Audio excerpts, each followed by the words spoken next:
First of all, I offer my Namavat pranams unto the lotus feet of our most worshipful Srila Gurudev, Nitya Leela Pravishta Om Vishnupad Shishima Bhakti Vedanta Narayan Goswami Srila Guru Maharaj. Vaishnavas and Vaishnavis. So can we come closer? Otherwise, empty. Come closer. Don't be afraid.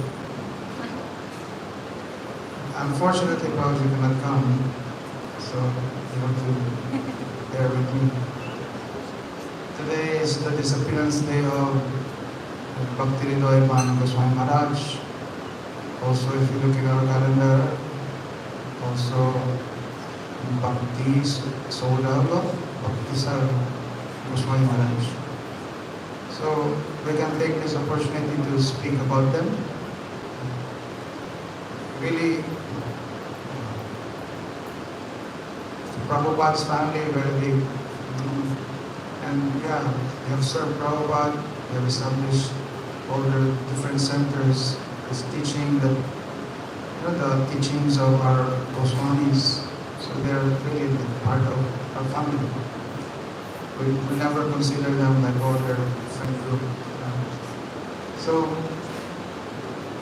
by hearing their glories, then somehow we can have some inspiration, especially hearing how they served at that time, during the time of Prabhupada.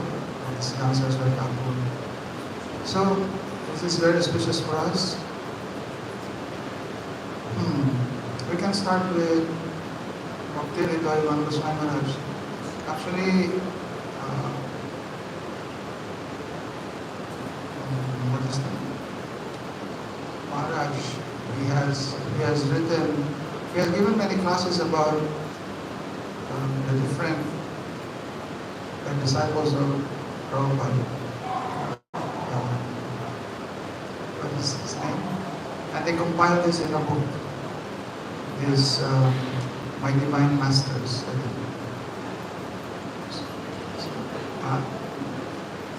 Bhakti began by Krishna Maharaj. So we're fortunate to have that book, and somehow the new generations can hear about the glories of these different devotees. So we can read some sections of that. Bhakti Goswami Maharaj, actually both of them, Bhakti Goswami Maharaj and Bhakti Sodha, Bhakti Maharaj, they're from Bangladesh. Of course, they did not come at the same time, but first, speak about Bhakti Goswami Maharaj, who was from Bangladesh. At that time, he's actually a very learned person. When his father got sick, and like really sick, then he has to be admitted in hospital. The only good hospital was in like the main city in Bangladesh, that's in Dhaka. So many of his relatives, to take care of his mother, have to transfer also that city. And at that time, he himself began to become very like introspective about life, and he's been searching. Like, he's been reading many books. He's very scholarly. And so he's actually searching for Guru at that time. Then when he shifted to Dhaka, also he stayed in Dhaka to take care of his father. Then that time there was Karunya in Dhaka. So that's the time actually when he met some devotees in Dhaka. Then he heard about the glories of Prabhupada, of the Siddhanta Saraswati Thakur. And then there was this eagerness, like, I want to meet him. At that time Prabhupada was in Calcutta. So Bangladesh, East Bengal, Calcutta and West Bengal, they're not so far away. So he planned to visit. So for some pretext, like a reason to get medicine from Calcutta, so he went to Calcutta, and actually main purpose was really to meet Prabhupada. But then he was like, I need to get medicine for father. there was some type of medicine his father needed.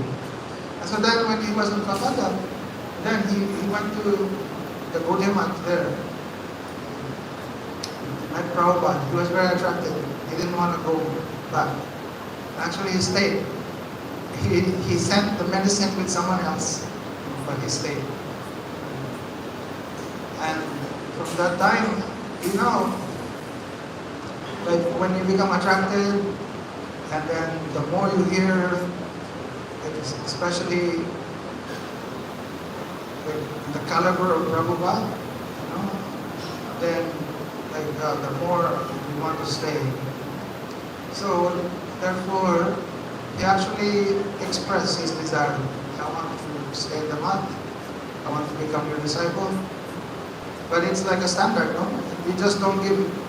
He said like for the disciple has to examine the guru, just as the guru has to examine the disciple.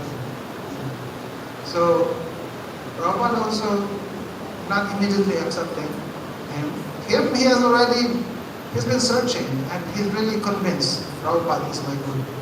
So now that he telling to Prabhupada has to waste some time.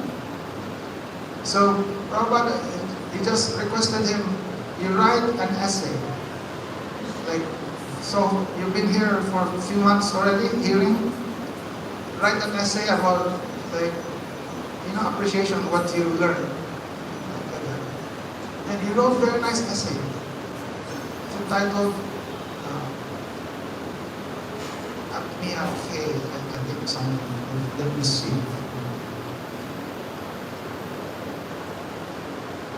It's more like appreciating, like what is my real like wealth or possession.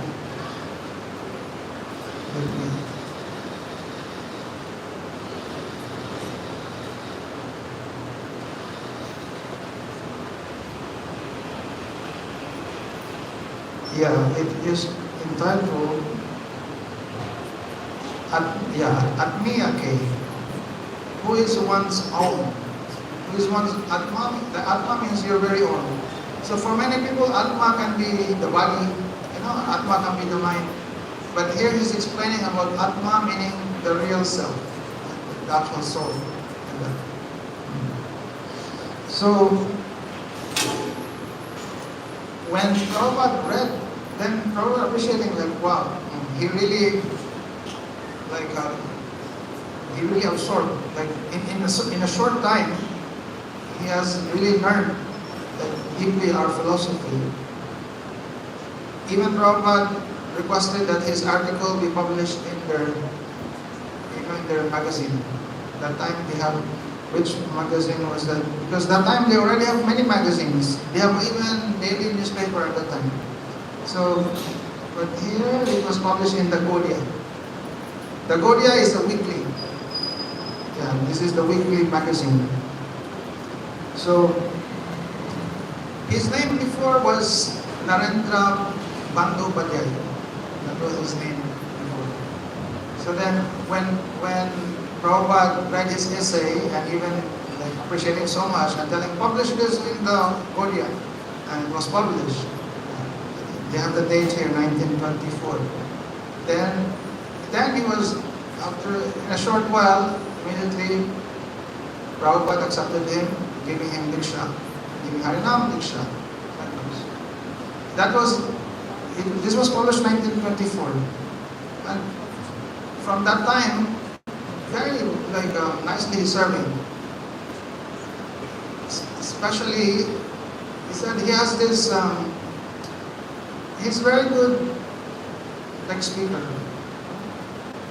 He has this very natural quality in him that he can just speak for hours and very fluently, whether Hindi, Bengali, English. He's very, very scholarly. And so from that time, Prabhupada began to appreciate, especially in the next year when they started their parikrama. That's one of the main programs of Prabhupada, doing parikrama in Navadvip. because they're trying to establish, like Mahaprabhu's all these pastime places. So then Prabhupada would call him to speak. Then he would speak very nicely. Prabhupada appreciated him so much. Also, there's this like main projects of Prabhupada. You've heard probably this, Prabhupada, the Gaudiya Math, that time they're famous for their exhibits. It's called the Sat Shiksha Pradarshini. Sat Shiksha, meaning eternal teachings, eternal instructions. And in a form of exhibit, Sat Shiksha Pradarshini. So they have all these dioramas, and in a way they express some concept, it's like art, very beautiful, but then it's got all these like teachings, like messages. So it is said that many of those dioramas, they're all like who's the mastermind of that? This Bhakti Maharaj. It was like he designed many of those ideas. So anyway, when especially these exhibits, they start in Mayapur, and then after that, they go to Dhaka, going to then in South India also, and then up to Kurukshetra. Especially Kurukshetra, that is all his design. They established. He's main person also who's helped so much in some establishment of Gaudiya Maths in certain areas. Like, in which areas it says?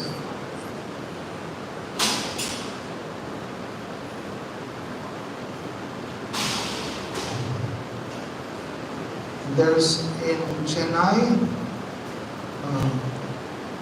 in Kasi, Varanasi, then Kurukshetra, and it is said that when someone is like someone who knows the heart of someone, when they tell him something just like very briefly, and they know exactly like what it means. For example, Mahaprabhu is telling this special like verses. It's actually from a song, like a mundane love song. Then Rupa Goswami knows the heart of Mahaprabhu. So Rupa Goswami expressing in another verse to actually, in a way, make people understand what is really Mahaprabhu's mood. Like that. So he said that when he was establishing Math in Kurukshetra, Kurukshetra, we know this is the place where Krishna came, for solar eclipse. And actually because of that, or maybe people just take it for granted that during solar eclipse, they come to Kurukshetra. Actually during solar eclipse, so many people will go to Kurukshetra and take bath in the Brahma Sarovar. So he said, but a lot of people don't really know exactly the deep meaning, like why they go to Kurukshetra on solar eclipse, and like, and especially if you're a Gaudiya, like why would you do that? Like what's the deep meaning? Like what is it? So anyway, there was a solar eclipse that's coming soon, and Bhakti Maharaj. Actually, he was already sannyasi that time. I was telling he got his article published. That was probably that's the same year as when he got initiation. That was 1924. He got his sannyas 1925. So it was only like in 1 year he got sannyas. Prabhupada gave him sannyas, and he got the name Bhakti Maharaj. So when he was taking charge of Kurukshetra, Prabhupada gave him like a short letter. He said, Radharani is soon coming to Kurukshetra. And we need to do our seva, like that. Only that, like in that mood, and in that like short message. And so then he immediately could understand. Yes. So, maybe for others, like maybe they would be wondering and would be asking Prabhupada, like, what do you mean like that? But no, he didn't ask anymore. Immediately, he designed dioramas and make an exhibit. Because he is now, like, understanding that, very soon, solar eclipse coming. So many people are coming. Now we have to show to all these people the significance of this place. Our Srimati Radharani came here, this place. So then, and actually the whole thing about this Rath Yatra, and Mahaprabhu is based on this Radharani coming to Kurukshetra, and then expressing this desire for Krishna to go back to Maharaj. So he actually he designed all this diorama. And if you go to Kurukshetra now, you can see this in their temple now. It's still there. So he designed one diorama, Nanda Baba meeting with all the Brijbasis, especially the senior Brijbasis, before the solar eclipse. Then the Brijbasis preparing to depart to Kurukshetra. Then the third one is, now they're in the deep forest. They're already traveling to Kurukshetra. They're in the deep forest, very deep, dark. But then the whole place was illuminated by Radharani. Okay. So from Radharani's body, this radiance coming, and that protected everyone from wild animals in the forest on the way to Kurukshetra. Then the fourth diorama is finally the Brijbasis meeting with the Dwarkavasis. Then next diorama, Nanda Baba and Mother Yasoda meeting Krishna and crying so much. Imagine that, after a long time, now they're meeting. And Krishna going inside his Mother Yasoda's clothes. So deep on the lap of Mother Yasoda. Appearing like he's like merging into her, like this. Then the next diorama is everyone bathing in the Brahma Sarovar. You went to Kurukshetra? Prabhuji one time brought us to Kurukshetra. And that was winter time also. And very cold, and we had to take bath in this Brahma Sarovar. And I brought my Bhagavad Gita actually that time. I was like, I have to bring my Bhagavad Gita because Bhagavad Gita was spoken here. But I lost my Bhagavad Gita there. Because probably, sometimes he walks so fast. And I tried to take videos and like that. And I saw them, they're all going out to the bus, and I was running, and then I dropped my Gita.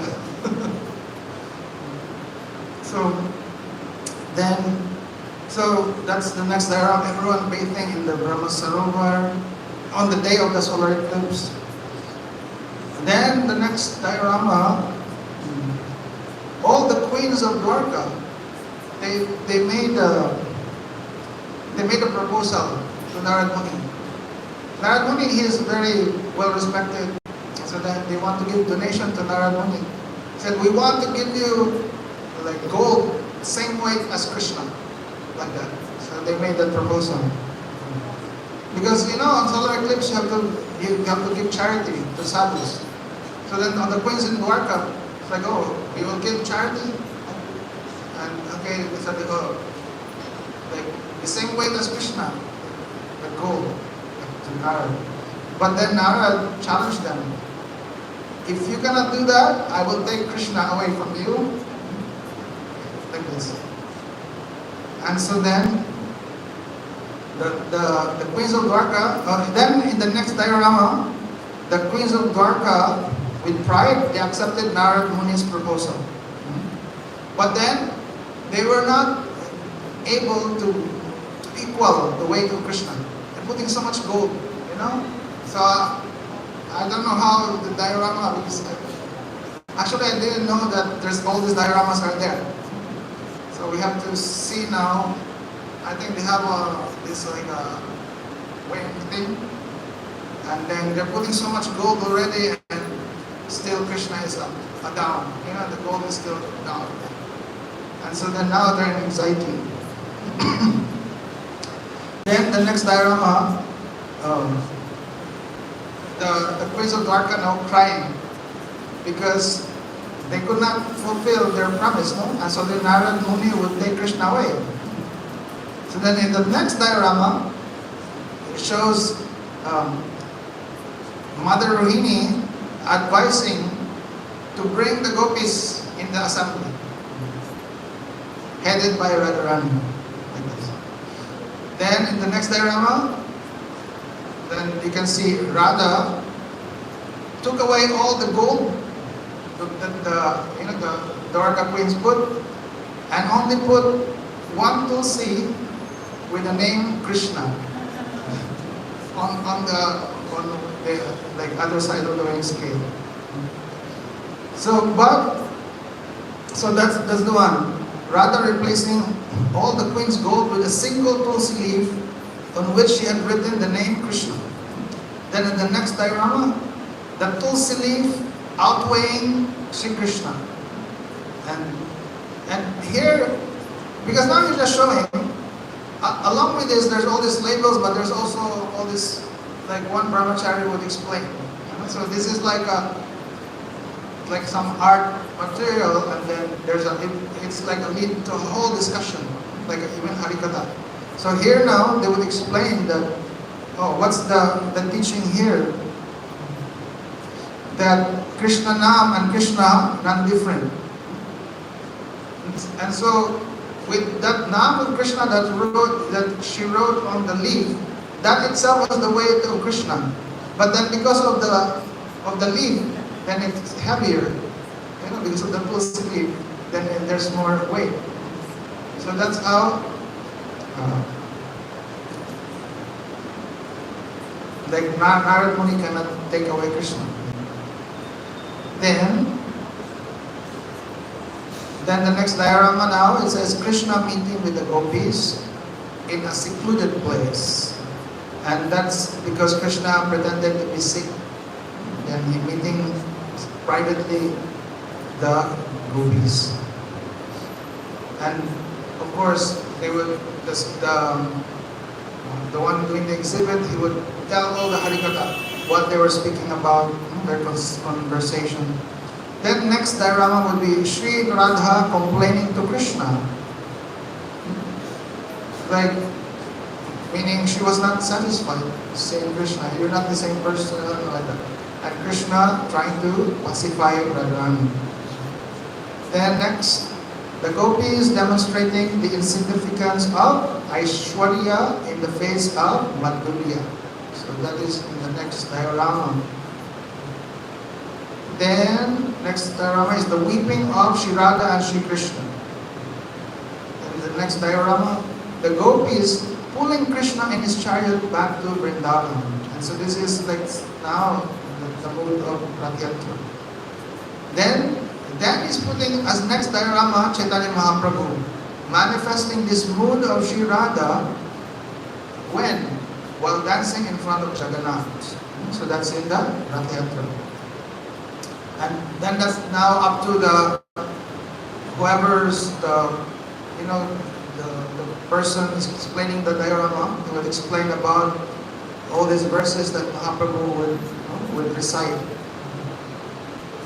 Then the next diorama is Rupa Goswami mentally composing a parallel verse that revealed the mood and intended meaning of Srimad Mahaprabhu's poetic recitation. So that is now that verse that Rupa Goswami, the Priya Soyam Krishna Sahachari Guru Kurukshetra Militas, and so forth. Then, two more dioramas. Rupa Goswami later writing this verse on a palm leaf and keeping it on the thatched roof of his bhajan kutir. Where is this bhajan kutir? In Siddhabakul. You know, when he was living with Haridas. And the last one is Srimad Mahaprabhu's ecstasy upon finding and reading that verse. And his admittance that Rupa Goswami was able to understand his heart because he had previously blessed him in Prayag. So in this way, if you look at it, just by this, he's establishing Kurukshetra in relation to the passage of Radha and Krishna. Not in relation to the Bhagavad Gita and the war like that, but in relation to, because now this is solar eclipse, no? So that special meeting of the Brijbasis and Krishna. And not only that, connecting into especially the moods of Srimati Radharani, and then Chaitanya Mahaprabhu, experiencing those moods during Rath Yatra. And then also showing the glory of Rupa Goswami. Because ultimately, when you say Gauriyas, we're Rupanugas. We have to show the glory of Rupa Goswami. So, in this way, he actually fulfilled the desire of Prabhupada.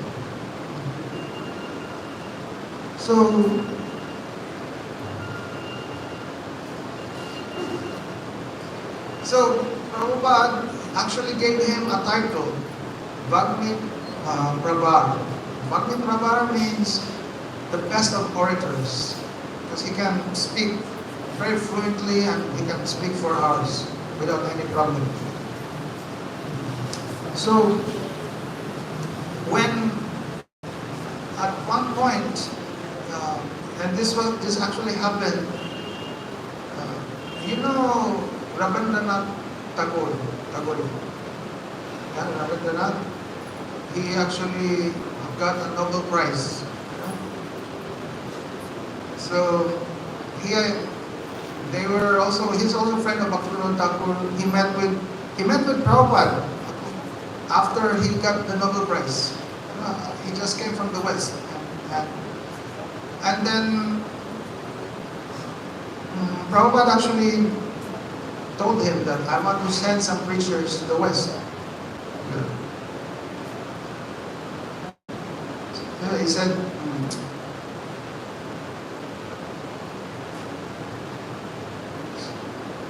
let me just read this. The message of Sri Chaitanya Mahaprabhu concerns Jaiva Dharma, the innate propensity of all living beings, regardless of what country they belong or where they reside. Following the desire of this message to be limited to India alone. So that's why he wanted this should be preached all over the world.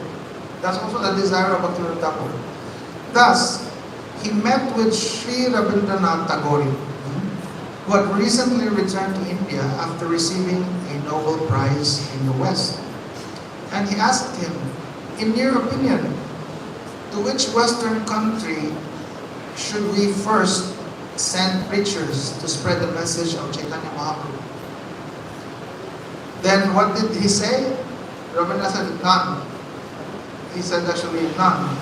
He said, many unscrupulous persons who earlier visited these places to preach Vedic Dharma, they have tarnished the image of sadhus. As a result, the Westerners, they have no faith in Indian saints. He's telling like that.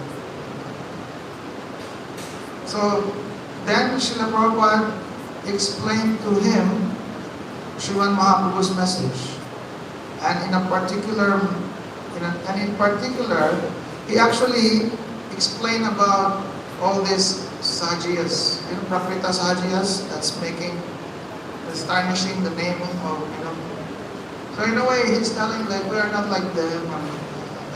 But first, Prabhupada made him appreciate the teachings of like Mahaprabhu. So anyway, when Prabhupada actually mentioned him about the term Prakrita Sahajiya, then Rabindranath Tagore, he asked, what does this term Prakrita Sahajya mean? So I never heard this term before. I don't see this in the dictionary also. So it's like, Prabhupada made this term or something. So then Srila Prabhupada explained, and this is something we can learn now, because if someone asks, what's the Sahajya? What's the meaning of Sahajya? So this is how Prabhupada explained. He said, the word Sahajya is a highly sacred term. It refers to those truly pure devotees of Sri Krishna, whose hearts are filled with a spontaneous, unconditional love and affection for Him that does not depend on the statements of scriptures that glorify Him as Bhagavan. In other words, it is actually referring to the Ragatmik associates, the Brijbasis. So actually the term Sahajya Prabhupada said, is a very highly sacred term because it refers to Brijbasis. One with spontaneous love, not based on some like Aishwarya, that's Bhagavan, we worship Bhagavan, like that. Statements of scriptures. So he said, the eternally perfect residents of Braja, like Nanda Maharaj, Yashoda, Shrimati Radharani and others, they are shining examples of such Sahajya. So now, that's what Sahajya means.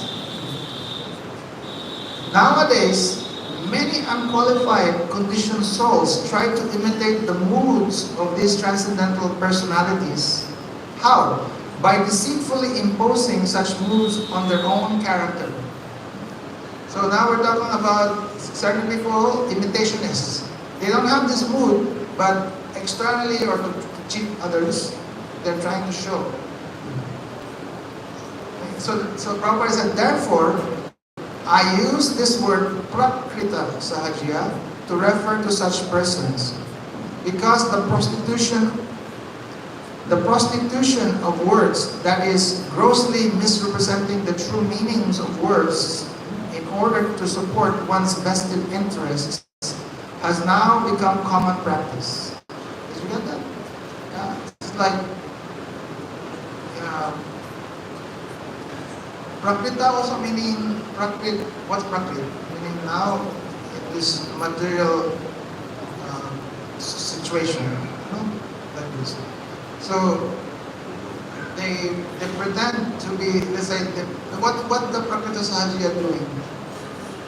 They pretend to be like, I'm a gopi, but then their whole conception is like based on bodily identification also. I will enjoy with Krishna, like this, like that. So how do you enjoy with Krishna? They're even thinking like very low, like materialistic enjoyment. Like, enjoying my body with Krishna, like this. And also, then they also dress themselves like gopi, like this. Pretending. So like the imitators. So actually so Prabhupada, of course, he had his way of explaining things very nicely. And therefore, Rabindranath Tagore actually became very impressed. He said he was captivated and moved by Prabhupada's presentation of the Gaudiya Vaishnava philosophy.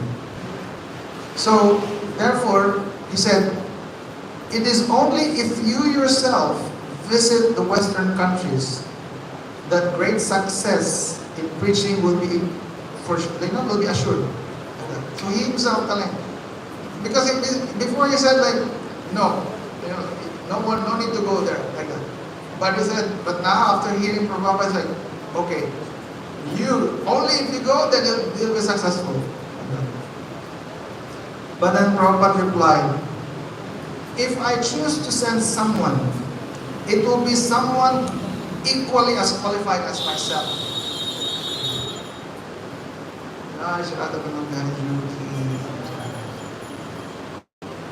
So Prabhupada is saying to him,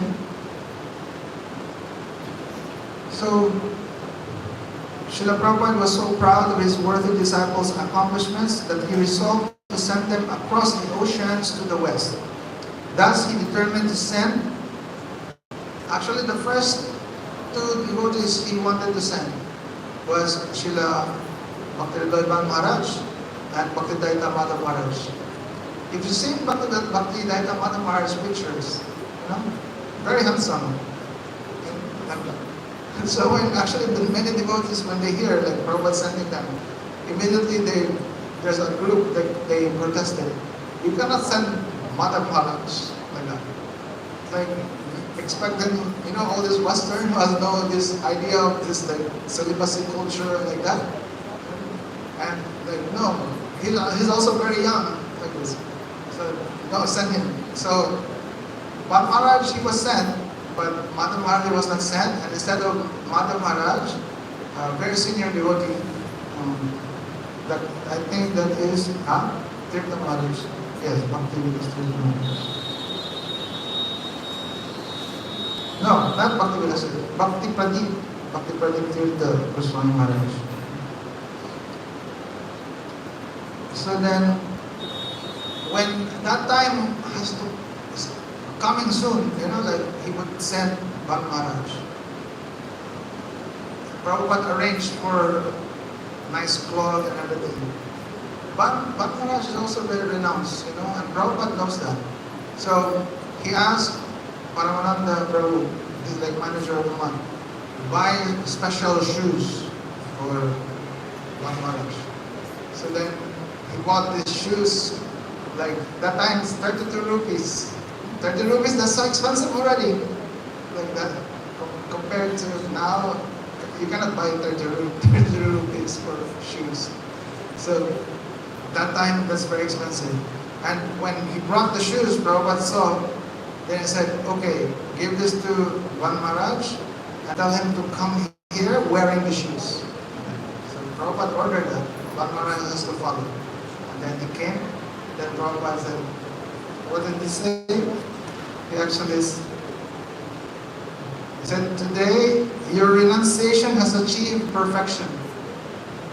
So why? Because you have renounced even your renunciation for the service of Mahaprabhu. With Prabhupada, he knows he's very renounced. And so even that renunciation, he renounced. His Guru Dev told him, okay, do that please. Prabhupada also teaching this Yukta Vairagya, no? Because we're not just to show renunciation just for the sake of being renounced. No, that is not our philosophy, actually. So, and this is the philosophy of our Goswamis. No? They call this Yukta Vairagya, like proper renunciation. What exactly is that?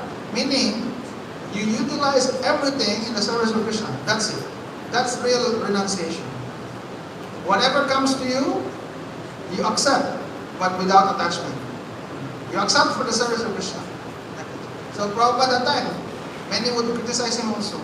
Why? Because he's supposed to be sannyasi, but why he's wearing shoes? Or he's riding train. Or he's wearing watch. And like that. But he's only doing this really all for service of Mahaprabhu. Like imagine if you don't ride train, how much time wasted? You know? When Prabhupada rides in the train also, like the whole devotees in where the train direction, the route, they will find out like what time would Prabhupada's train will come, like that. And so then they will be waiting in the train station. So even like 10 minutes of the train, the stop, that time when the train stops, already the devotees take advantage of that. And then Prabhupada would give class, even like 10 minutes, like that. And it happens. Of course, he's going to some certain place and they will have a program there. But even on the way, already, people will wait, And even with that 10 minutes, like powerful, Prabhupada's words are so powerful. He said, how did he own a printing press in Cuttack? Because actually when Prabhupada stopped there, he just spoke, to the people there. And someone, after he spoke, he said, Prabhupada, I give to you my printing press. Like that. And then, therefore, they got a printing press in Cuttack, and then now they publish this Paramarti, their Oriya magazine. So that is the principle, that Yukta Vairagya. You utilize everything. What is Falgu Vairagya, the fake renunciation? It's like, oh, we will renounce everything. Even service to Krishna, we will renounce. So that is like fake renunciation. So he said during Prabhupada's, during the time when Prabhupada was conversing with Rabindranath, he actually asked Rabindranath, or Rabindranath told to Prabhupada, he said, if you are going to send your preachers to foreign countries, it would be best for them to first go to Germany, not England. Because Prabhupada actually asked, like, which place should they go first? Like England, they can go places, but there's England, there's Germany. And what did Rabindranath say? He said, it will be best for them first go to Germany, not England. Why? Because the German people are interested in Vedic Indian philosophy. Whereas the English, what happened? The English, they have some superiority complex with Indians. They colonized India. And therefore they think, oh, Indians are inferior. Like that. So he said, don't go to England. Those English people, they think they're superior to Indians. They don't want to listen like this. So they will not listen to your preachers. They will not appreciate their message. So then when Srila Prabhupada mentioned this to Bandhav Maharaj, he told them that Rabindranath told this, that we must first preach to Germany because they are more interested. Then what did Bandhav Maharaj say? He said, we must first preach where there is more difficulty. It is only when we are successful that we will move to the places where success is already, like, for sure, like that. So therefore he decided first we should go to England. So appreciating his view, Prabhupada first sent him to England and later to Germany. So what was his style of his preaching? And this is what he was doing here in India. He actually started this preaching in schools, in universities. Because he knows, like, oh, they are like the future leaders. Anyone catching all these like students, then they'll be influential in society. They will be the future leaders also. That's what all this like how we call this woke and whatever it is, terms you call them the left, they're trying to target all the students, and especially the young generations, teaching them all these like strange philosophies, like this. And now you can see what's happening in the West now in America. It's so crazy now. They're so worried about even their pronouns or whatever, and they're easily like, oh, that's hate speech, and hate speech, you cannot say anything except hate like this. They completely brainwashed all this. And so, yeah. So he's actually pioneered like all these preachings in the universities of this in India. So there also when he came to the West, and that's what he tried to do also. The main universities there in England, Cambridge,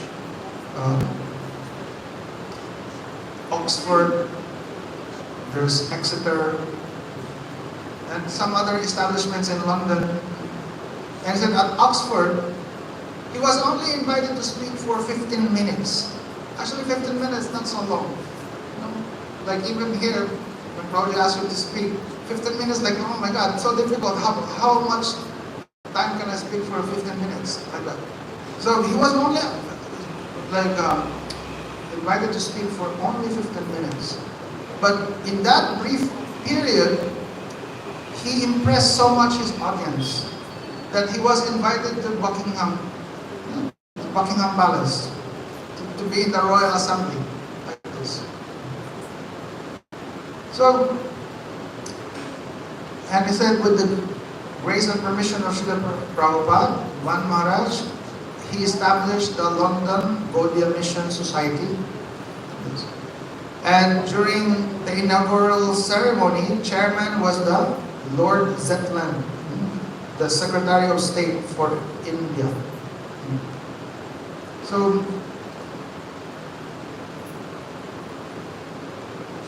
a number of affluent members of London high society, being deeply interested in the notion of a true religion, initiated correspondence with Srila Prabhupada as a result, and they posed various questions to him. So, because of him, then all these people became inquisitive, and his role was really like connecting them to Prabhupada, not connecting him to himself, like that. So he's actually, his mission was, I'll connect everyone to Prabhupada. And so then many of these people, they asked questions to Prabhupada. And so his program, he said, the London Gaudiya Mission Society's main topics of discussion were Prabhupada's answers to their questions. So if they have a program, then it's all like, they will discuss what Prabhupada answered to all their questions. So that was in England. In Germany, he said actually when he preached in Germany, he was advised from the very beginning that he should not speak in English. Why? Because there was all these political tensions during the time. And the Germans, they would not like to listen to anyone speaking in English. Yeah.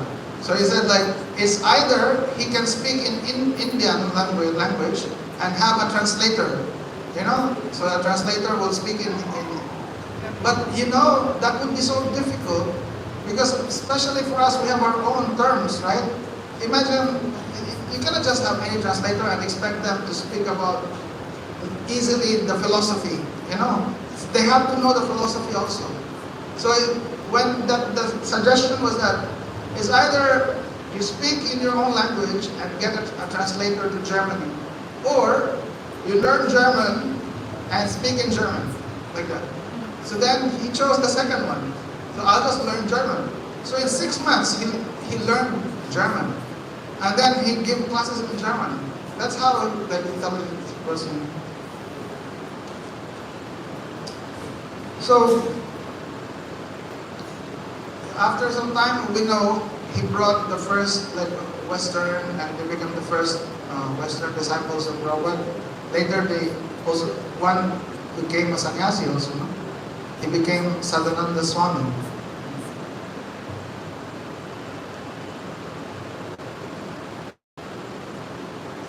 So,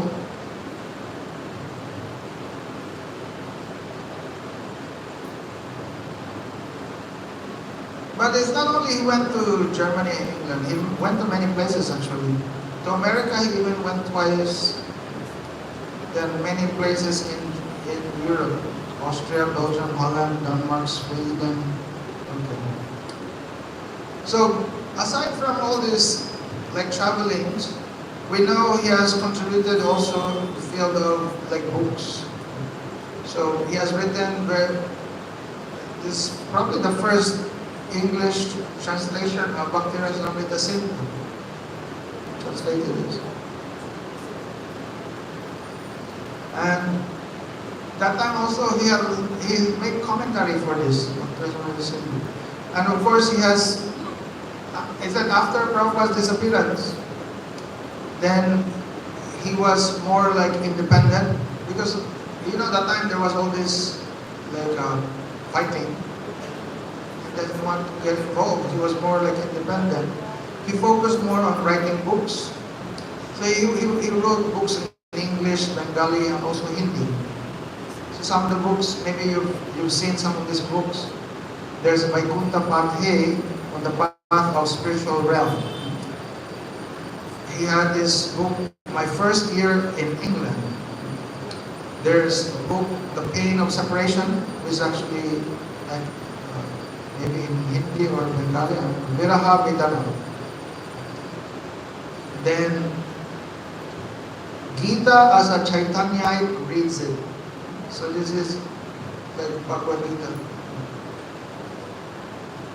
Bhagavad Gita as a follower of Chaitanya, like reading it. Yeah, Sri Chaitanya, the search, my lectures in England. He also published quarterly English magazines on Indian philosophy and culture. For some time he lived in Ayodhya studying the Vedas, and he wrote books about a Bengali book, Introduction to the Vedas, like this. So he said, anyway, so many things. Now there's no our time. I want to speak for Bhakti Maharaj also. Anyway, today is disappearance day. So if we notice so many disappearance this time. Prabodhananda, Saraswati yesterday, Sanatana Goswami the other day. So actually before he entered Samadhi, he himself constructed his Samadhi mandir. So that, why? Because he didn't want to inconvenience his other god brother, like making Samadhi for him, like that. So he himself already designed, and mainly also because he wants to make sure that he will be located near his deities. He is so attached to he has his own deities, and so he wanted to make sure that I will be here, not anywhere else, so they will not put me somewhere else. So yeah, he built his own Samadhi temple before he left. So today also the disappearance of Bhakti Sura Bhakti Maharaj, Maharaj. He's also from Bangladesh, but he is studying engineering in Qatar. So Qatar, that is part of Korea. So when he was in Qatar studying, then he met, that time in Qatar there's a Bodhiamat also. The person in charge is what is his name? Some Babaji Maharaj.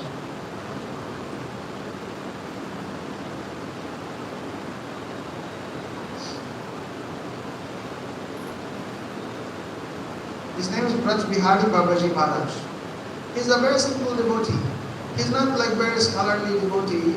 He's a kind of illiterate even, like this. But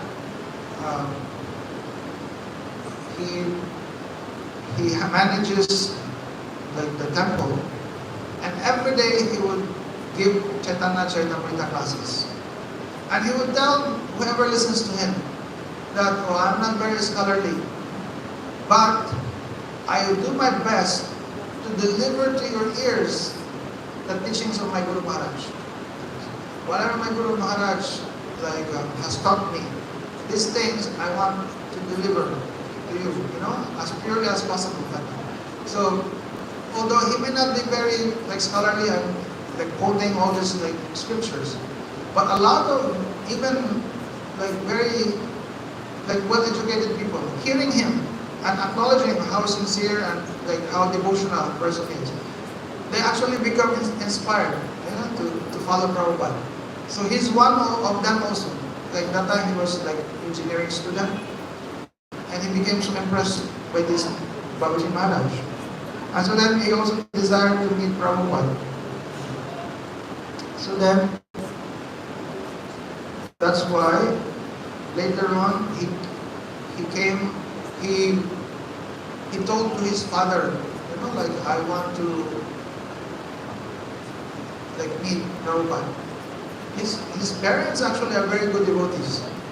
When they actually heard that he wants to go to Prabhupada, his parents actually became very happy. It's like, oh, if you want to go there, we ourselves, will bring you there, like that, and we'll offer you to Prabhupada.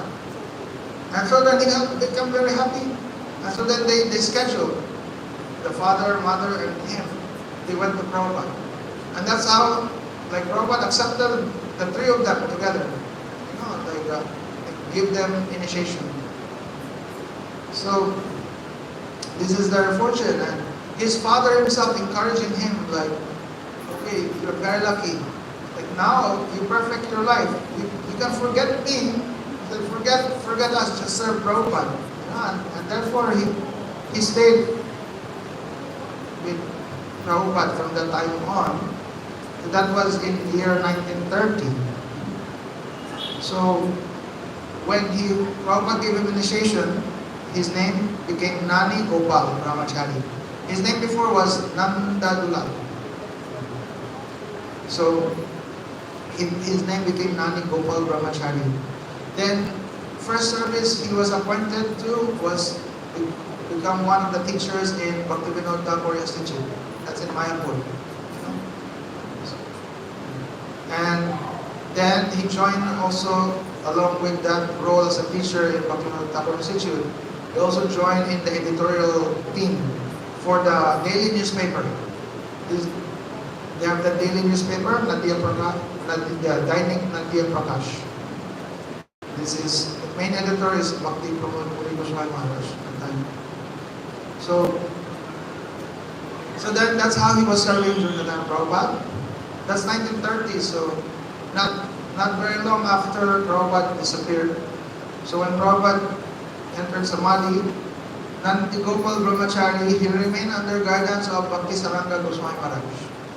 We know Bhakti Saranga Goswami Maharaj. He's the Acharya in like Imlitala. So Bhakti Saranga Goswami Maharaj gave him sannyas. So he was the sannyas guru. And that's how he got the name Bhakti Soda, Bhakti Sara, Goswami Maharaj. And then while serving under guidance of Bhakti Saranga Goswami Maharaj, he helped in he was editor of their magazine. They have their Saraswat Odia. This is a monthly magazine. And he himself wrote many articles for that magazine. So by this service, he helped so much in the Brihat Mridanga, the printing press. So he helped so much in maintaining the mats, like here in Pletala. If you look, they have very nice mat also in Nandagaon, in Rupa Goswami's place, Terikadampa. Very, very nice place. All these places of Bhakti Saranga Goswami Maharaj. So he helped mostly. When Bhakti Saranga Goswami Maharaj entered Samadhi, then he was appointed to be the next Acharya. So that's why he became the next Acharya of their mat. But it didn't last long. And this is like one thing also he would explain. Like anything it becomes unfavorable, then you have to give up. Then he saw, like, as an Acharya, it's like unfavorable. For some, there's all these people who are like,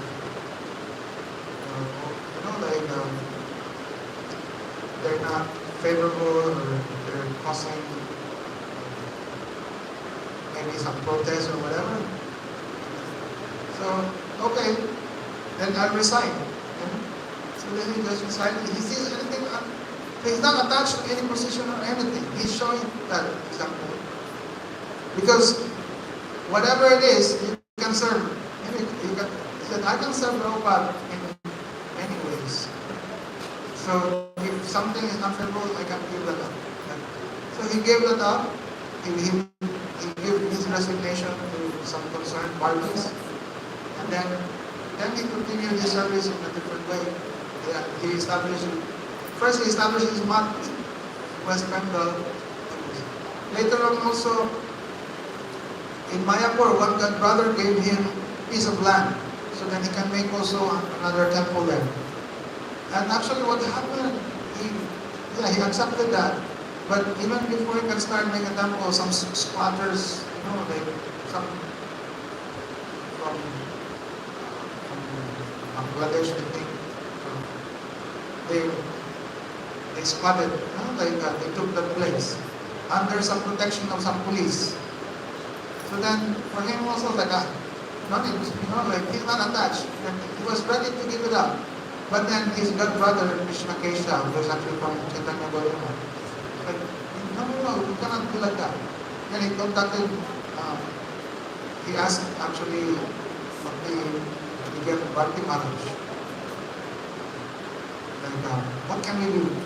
Bhakti became Maharaj, like, no problem, I'll let them go, He actually told Krishna Kesha, tell the father of this policeman that if you want to keep his post, keep his post and not be kicked out, then he should kick out all these squatters.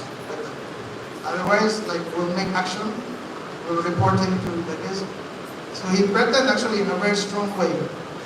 And then the next day all this they have freed. The police himself became afraid. And because of that then he was able to make this path later on. So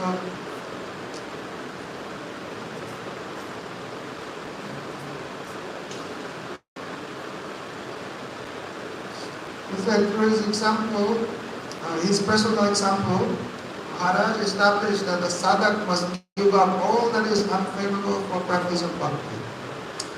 He was not attached to prestige that comes with high-ranking position.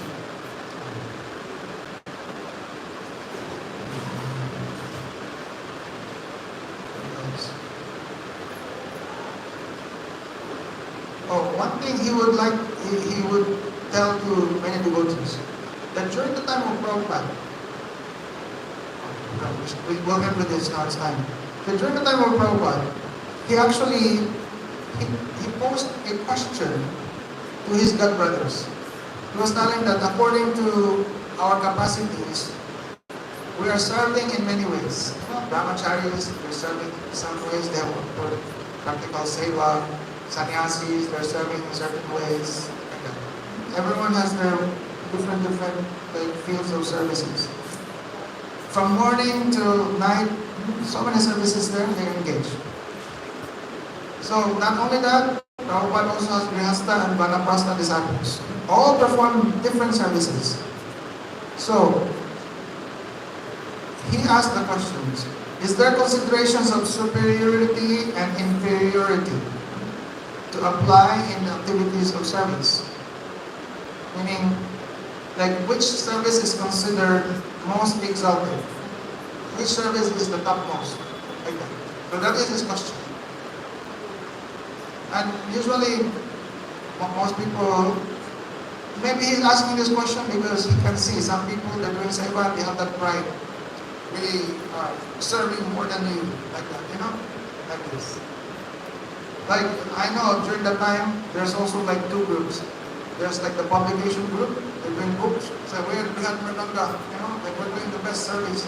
And then there's like, hey, but your service, you cannot print books if not us doing the big shop. We're doing also good service, we're doing all the big shop, like this. So he asked the question, like, which is the best service?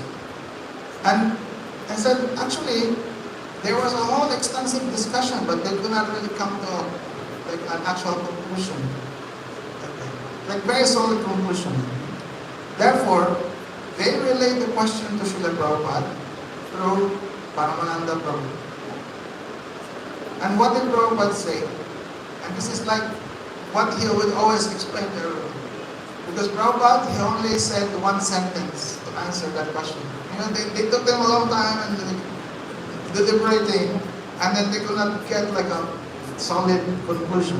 But what did Prabhupada answer? You can remember this in one sentence. Prabhupada said, the more love one has for the Vaishnavas, the more exalted one's service is. You understand? It's like how much love you have for the Vaishnavas, then that's how much high your service. Like that. So it doesn't matter like which service you're doing. If you're doing with love for the Vaishnavas, that's exalted. Okay. So yeah, we can end with that. It's a good reminder for us. Today also disappeared. When the devotees the on the disappearance time, then it's like a reminder for us that they have, they're reminding us that this place is not our home. Now they have gone. They have gone now to the real home, like this. Ultimately, like as servants of Prabhupada, and now they're with Prabhupada, like that. So this time, we're remembering them. Oh, we can pray to them also. And bless us that we can also go home. We can, you can make arrangements that we can be back to our real home. Okay. Jai Shri Gurudev ki Jai. Shri Bhakti Goswami Maharaj ki Jai. Bhakti Saura Bhakti Sar Goswami Maharaj ki Jai. Deviya Bhakti Namaste. Jai Gaur Premanande.